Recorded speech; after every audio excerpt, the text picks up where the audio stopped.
Hello friends welcome back to my YouTube channel. तो आज এই ভিডিওটো কোনো ধৰণৰ টেকনিক্যাল ভিডিও নহয়, কোনো ধৰণৰ আনবক্সিং ভিডিও নহয়। এই ভিডিওৰ টপিকটো অলপ বেলেগ ধৰণৰ। তো আজি আপোনাক দেখাম যে সোশ্যাল মিডিয়াৰ পাৱাৰ কিমান, ঠিক আছে, ইউটিউবৰ পাৱাৰ কিমান, সোশ্যাল মিডিয়াৰ দ্বাৰা আপুনি কি কৰিব পাৰে। আৰু সোশ্যাল মিডিয়াৰ দ্বাৰা এতিয়াৰ দিনত বহুতৰ মানুহৰ লাইফ চেঞ্জ কৰিছে, এটা দিনত এটা ৰাতিতে, ঠিক আছে। আপোনালোকে বহুত উদাহৰণ গম পাইছে। ভিডিওটো এনেকুৱা ধৰণৰ হ'ব, মটিভেশ্যনেল টাইপৰ হ'ব, অলপ এজন বৃদ্ধ ব্যক্তিৰ বিষয়ে জনাম আপোনাক, যি যোৱা ৰাতি 2 দিনে আপোনাৰ বহুতো ভাইৰেল হৈছে, বহুত ট্ৰেণ্ডিঙত চলি আছে। টুইটাৰ হওক, ইউটিউব হওক, যিকোনো ছাইডত বা ফেচবুক পেজত হওক বা ফেচবুকত হওক, সকলো ছাইডে তেখেতৰ ভিডিঅ' ভাইৰেল হৈছে, তেখেতৰ সকলোৱে ছাপোৰ্ট কৰি আছে। কিন্তু কি ঘটনাটো আচলতে কি হৈছে, কিয় তেখেতে ছাপোৰ্ট কৰিছে, কিমান ভাইৰেল হ'ল, ঠিক আছে। আৰু সেই কথা আপোনাক জনাম যে সেই ব্যক্তিজনৰ যি এটা দোকান আছিল, ঠিক আছে, দোকানখন নেক্সট চৰকাৰে বন্ধ কৰিব, কিয় লগা হ'ল, কিয় বন্ধ কৰিলে, সকলো জনাম আজিৰ ভিডিঅ'ত। তাৰপৰা বলক ভিডিঅ'টো আৰম্ভ কৰোঁ।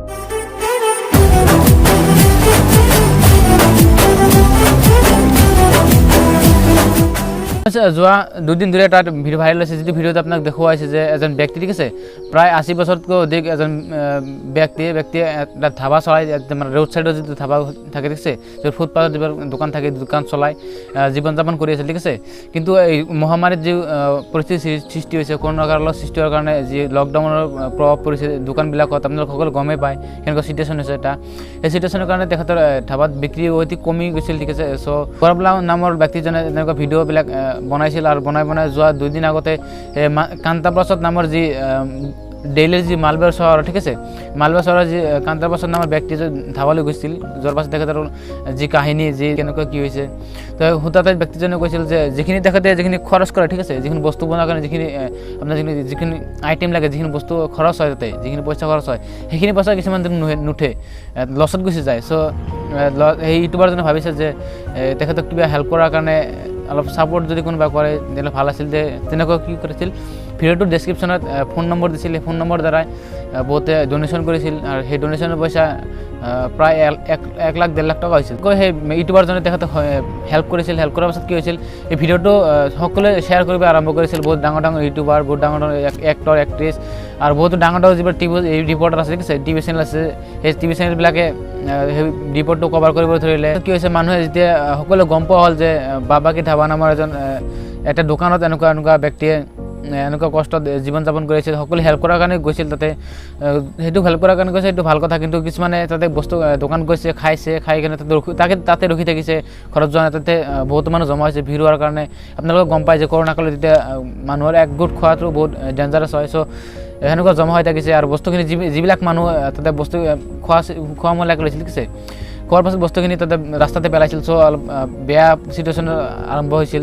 চ' প্ৰশাসনে এনেকুৱা চিটুৱেশ্যনৰ কথা ভাবি তাতে কি কৰিছে, ব্যক্তিজনৰ দোকানটো বন্ধ কৰিছে, ঠিক আছে। বহুত তাতে ক্ৰাউড হোৱাৰ পাছত 2জন ব্যক্তি, ঠিক আছে, কান্তাপ্ৰসাদ যি ৱাইফ আছে, ৱাইফজনে আৰু তেখেতে মিলি ধাবাটো চলাই। চ' সিমানখিনি বস্তু এটা পাৰ্চেল কৰিব নোৱাৰে, সিমানখিনি বস্তু এটা প্ৰদান কৰিব নোৱাৰে যিমানখিনি মানুহ আহে, ঠিক আছে, হাজাৰ মানুহ আহিছে, বহুতো মানুহ ভিৰ হৈছে। চ' এতিয়া জমেটো এটা লিড লৈছে যে জমেটোৰ পৰা সেই ব্যক্তিজনৰ পৰা যদি আপুনি কিবা বস্তু হোম ডেলিভাৰী কৰিব বিচাৰে, ঠিক আছে, হোম ডেলিভাৰী কৰিব বিচাৰিলে আপুনি হোম ডেলিভাৰী পাব। কিন্তু এইটো জমেটোৰ তৰফৰ পৰা এইটো তেখেতক এটা ছাৰ্ভিচ দিয়া হৈছে, যে জমেটোৰ যি ছাৰ্ভিচ আছে, ঠিক আছে, হোম ডেলিভাৰী, সেই ছাৰ্ভিচৰ দ্বাৰা তেখেতৰ যিখিনি ক্ৰিয়েটিভিটি আছে, ঠিক আছে, আপোনাৰ যি দুখ কষ্ট কি আছে আপুনি শ্বেয়াৰ কৰিব পাৰে ছ'চিয়েল মিডিয়াত।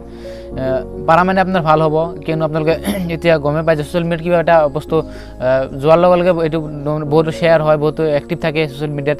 চ' আপোনালোকে এক্টিভ থাকিব লাগে, আপুনি ভাল বস্তুখিনি শ্বেয়াৰ কৰক, ঠিক আছে, ভাল বস্তু শ্বেয়াৰ কৰক। কোনো ধৰ্মীয় বা কোনো ধৰণৰ ৰাজনীতি টাইপৰ কোনো ধৰণৰ মাৰপিট এনেকুৱা ধৰণৰ বস্তু শ্বেয়াৰ নকৰি আপুনি যিটো জেনুইন, ঠিক আছে, যিটো বস্তু আপোনাৰ দৰকাৰ হয় সেই বস্তুটো আপুনি শ্বেয়াৰ কৰক, আপোনাৰ ভাল হ'ব, সমাজখনৰ ভাল হ'ব।